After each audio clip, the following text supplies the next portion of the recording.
Lord Pugs. We've got a request specifically from Biggy in the Patreon, and this is SsethTzeentach Dwarf Fortress review. Strike the Earth, praise whatever those symbols mean. I don't know what those symbols mean. If you do know what those symbols means, please let me know, or I'll find out in the video. In either case, guys, I am a big fan of SsethTzeentach. I don't know how you say his last name.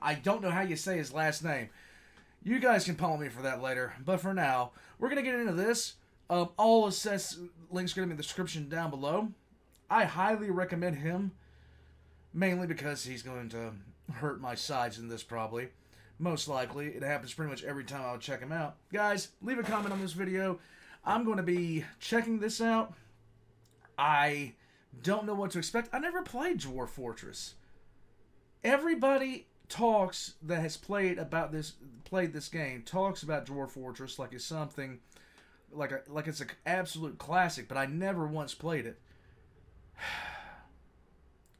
Reasons why I suck, number 5 million. Anyhow, let's get into it. Dwarf Fortress review. Let's go. Hey people, Seth here. Today I'll be covering a... It helps if I don't screw up. You guys know I do.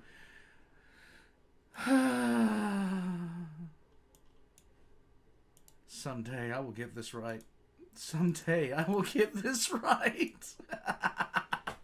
Hey people, Seth here. Hey, Today Seth. I'll be covering a long-running cult classic that's still updated and developed to this very day. A Very game nice. which chronicles the lives and accomplishments of stumpy alcoholics as they struggle to avoid sobriety. A game where the most ludicrous events take place daily, where civilizations rise and fall just because someone left a Necronomicon in the public library. Very a game nice. where the UI is so useless and convoluted that you'd honestly have an easier time playing Microsoft Excel.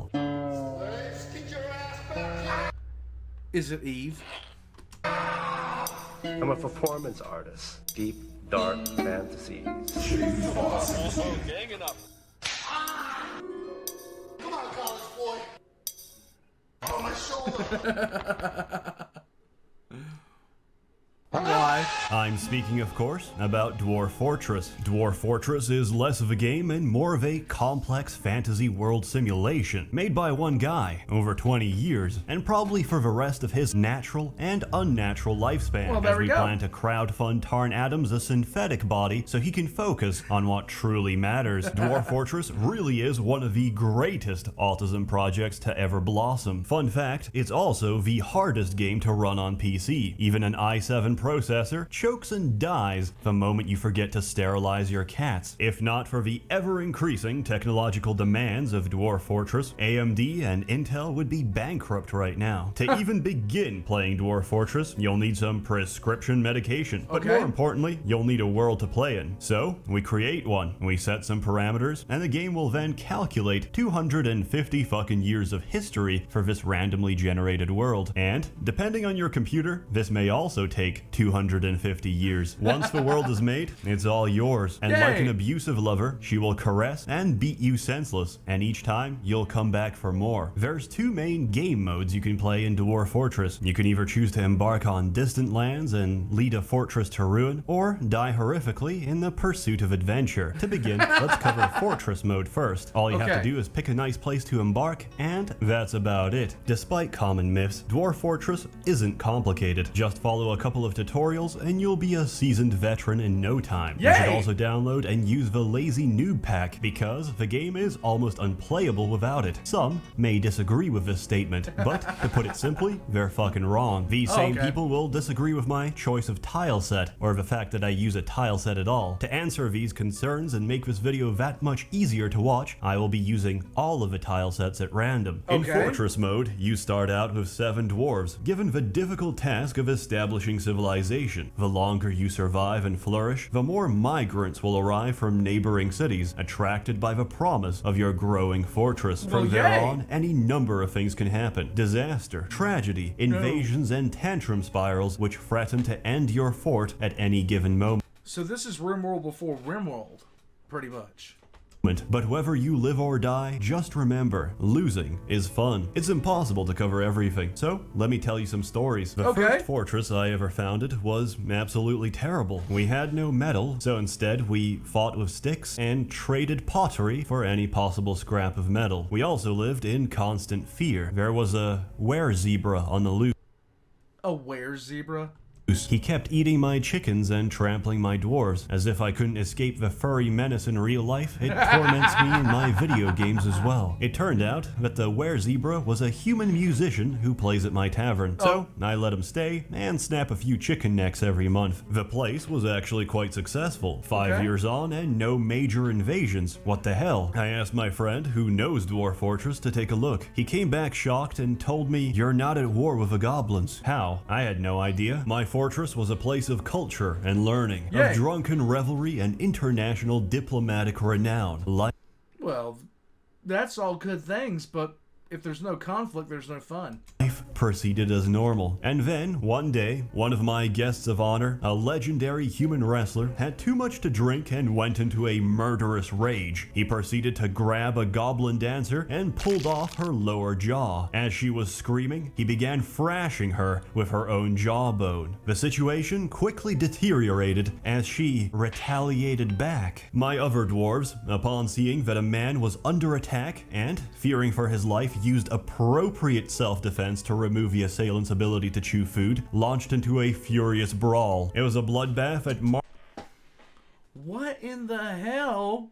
marked the beginning of a race riots. Every goblin in my fortress was slaughtered. For our acts of racial cleansing, the goblins had declared war on us. One we couldn't win. And all because some retard couldn't handle his mushroom wine. Several months later, my fortress was swallowed by the Green Horde. Those who weren't murdered walled themselves off, went crazy and consumed each other. The rest starved to death. Dwarf Fortress, a fun, light-hearted experience for the whole family. My second fortress fared slightly better, until I dug too deep. My third? Well, we all know how this ends already, right? One of my dwarves got possessed, so I walled off his workshop, forgot about it, and accidentally opened up his crypt. In the middle of town, the nauseous fumes from his hot, decomposing body erupted across several levels, driving everyone insane from the sight and stench of his swollen cadaver. In the chaos, a mother dropped her toddler into a shallow pool of water. The child drowned, causing the mother to go into a tantrum and attack an experienced axe dwarf, who decapitated her. The dead bodies caused more tantrums, which would result in even more dead bodies, which eventually reduced my population to a single person, a single axe dwarf, who was now considered legendary, having gained enough experience from beheading everybody else. Well, my fourth attempt. You really have to,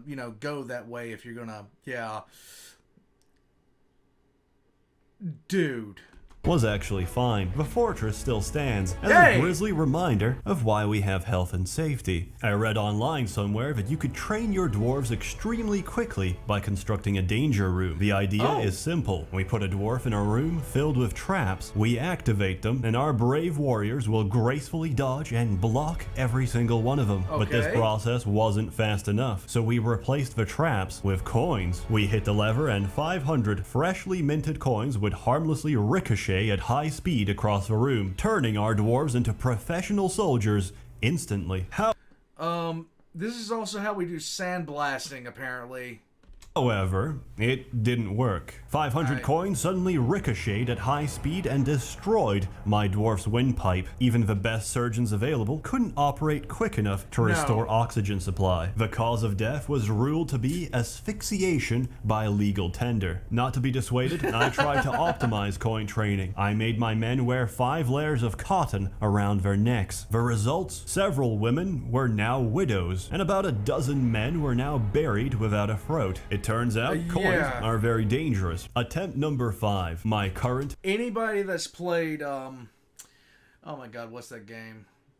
what's that game with Gabriel in it? Anybody that's played the game where you flip the coin and shit, yeah, you guys know what I'm talking about if you know. If you know, you know. If you don't know, well, I sound like a babbling idiot right now, don't I? And Final Fortress. One day, I receive a notification. One of my master engravers had just sculpted a masterpiece on the dining room wall. Oh. I find the engraving and read the description. He just sculpted a drawing of himself stabbing another dwarf. And soon after, he actually stabbed him. What an absolute lad. This was also about the time I Art reflects life. decided to embark on a haunted biome. Yay! My personal advice, don't do that. Nothing dies on a haunted biome. The moment you kill an animal, it gets back up. The moment you chop off a limb, it gets possessed and tries to choke you. Did you know this applies to shellfish and crustaceans as well? I didn't, but I just lost a good fisherman to an undead pile of lobster shells. If all of this sounds like too much to handle, then you can play Adventure Mode instead. Yay! Adventure Mode lets you design and control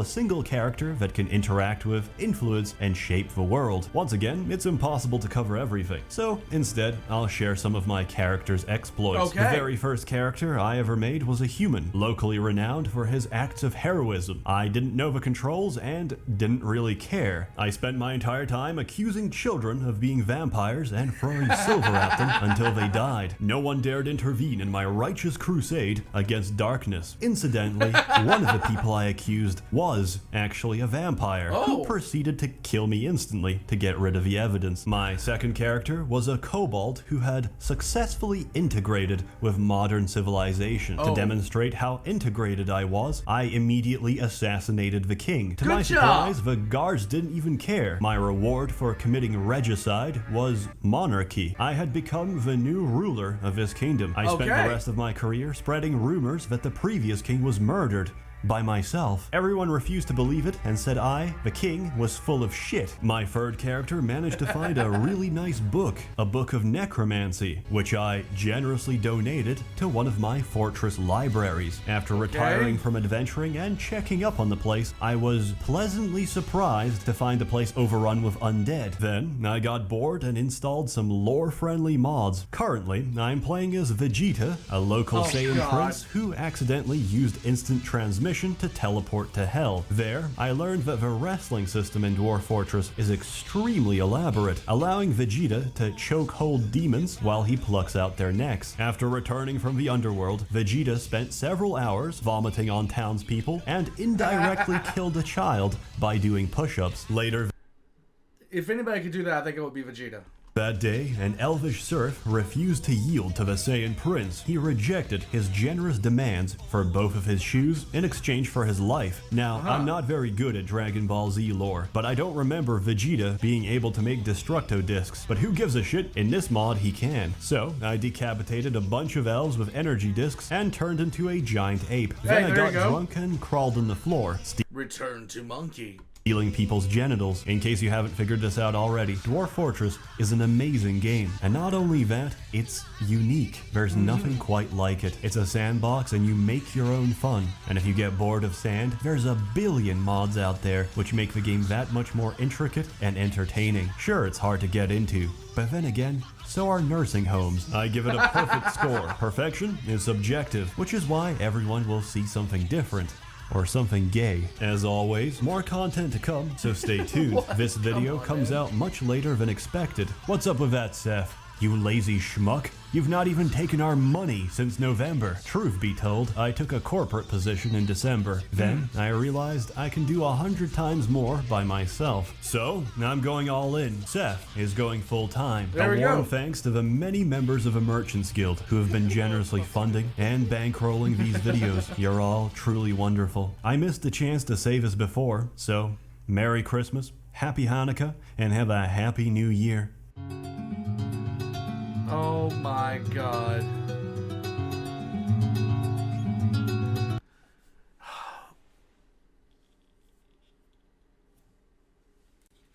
Guys, what can you say about it? What can you honestly say about it? This looks like the precursor for RimWorld, and if it is, then now I know why I played so much of that, okay? It's also nice to see that Bashar al-Assad is currently funding, well, at one point did fund, Seth. Guys, Dwarf Fortress I don't know why I never played this. I don't even know when this came out. But I've been hearing about this game forever. But considering my general aversion to any game that doesn't have good top of the line graphics, because I'm stupid like that, yeah, I'm not surprised I haven't played it. I probably took one look at it and said, oh, this game sucks, and then moved on. Because that's how I am as a person. I'm very shallow. At least I can admit the shit. Anyhow, Warpugs, we're gonna move on from here. We're gonna move to new grounds. I hope you guys are enjoying the background. It took me a while to get. It took me a while to put it together. I've been looking forward to doing it for so long. Yeah. Getting close to 20,000 subs. That's why I did it. I finally decided to go ahead and do this. Check the description down below for all of Seth's links, and also for my links, including links to my merch. I have some of it back there, right behind me. This is the 3 pictures back there. I have those on t-shirts, everything like that. Past that, I am going to be doing some new stuff soon, some more fun stuff. But until then, guys, I'll catch you next time.